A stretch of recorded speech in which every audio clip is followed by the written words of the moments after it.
ಇವತ್ತು ನಾವು 10ನೇ ವರ್ಷದ ಅಂತಾರಾಷ್ಟ್ರೀಯ ಯೋಗ ದಿನಾಚರಣೆಯನ್ನು ಇವತ್ತು ಸಂಭ್ರಮದಿಂದ ಆಚರಿಸ್ತಾ ಇದ್ದೇವೆ. ಕೇವಲ ಭಾರತದಲ್ಲಷ್ಟೇ ಅಲ್ಲ, ಜಗತ್ತಿನ ಅನೇಕ ರಾಷ್ಟ್ರಗಳಲ್ಲಿ ಈ ಒಂದು ಯೋಗ ದಿನವನ್ನು ಆಚರಣೆ ಮಾಡ್ತಾ ಇದ್ದಾರೆ.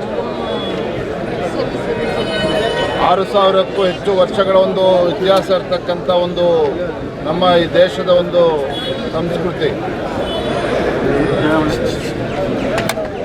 ಇವತ್ತು ದೇಶ ವಿದೇಶಗಳಲ್ಲೂ ಕೂಡ ಆಚರಣೆ ಮಾಡ್ತಾ ಇರ್ತಕ್ಕಂಥ ತುಂಬ ಸಂತೋಷ ತರ್ತಕ್ಕಂಥ ಸಂಗತಿ.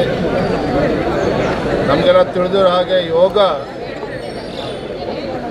ದೈಹಿಕದ ಜೊತೆಗೆ ಒಂದು ಮಾನಸಿಕ ಒಂದು ಸ್ಥಿರತೆಯನ್ನು ಕೂಡ ತಂದು ಕೊಡ್ತಕ್ಕಂಥದ್ದು, ಮಾನಸಿಕ ಒಂದು ಸಮತೋಲನವನ್ನು ಕೂಡ ಕೊಡ್ತಕ್ಕಂಥದ್ದು. ಹಾಗಾಗಿ ಒಂದು ಯೋಗ ಕೇವಲ ಒಂದು ದಿನಕ್ಕೆ ಸೀಮಿತ ಆಗ್ತಾನೆ ದಿನನಿತ್ಯ ನಮ್ಮ ಜೀವನದಲ್ಲಿ ರೂಢಿಸ್ಕೊಂಡಿದ್ದೆ ಆದರೆ ನಮ್ಮ ಜೀವನವು ಕೂಡ ಸುಖಮಯವಾಗಿರ್ತದೆ, ಆರೋಗ್ಯಪೂರ್ಣವಾಗಿರ್ತದೆ ಅನ್ನೋ ಒಂದು ಅಭಿಲಾಷೆಯಿಂದ ಇವತ್ತು ನರೇಂದ್ರ ಮೋದಿಜಿಯವರು ಅವರೂ ಸಹ ಶ್ರೀನಗರದಲ್ಲಿ ಇವತ್ತು ಯೋಗ ದಿನಾಚರಣೆಯಲ್ಲಿ ಪಾಲ್ಗೊಂಡಿದ್ದಾರೆ.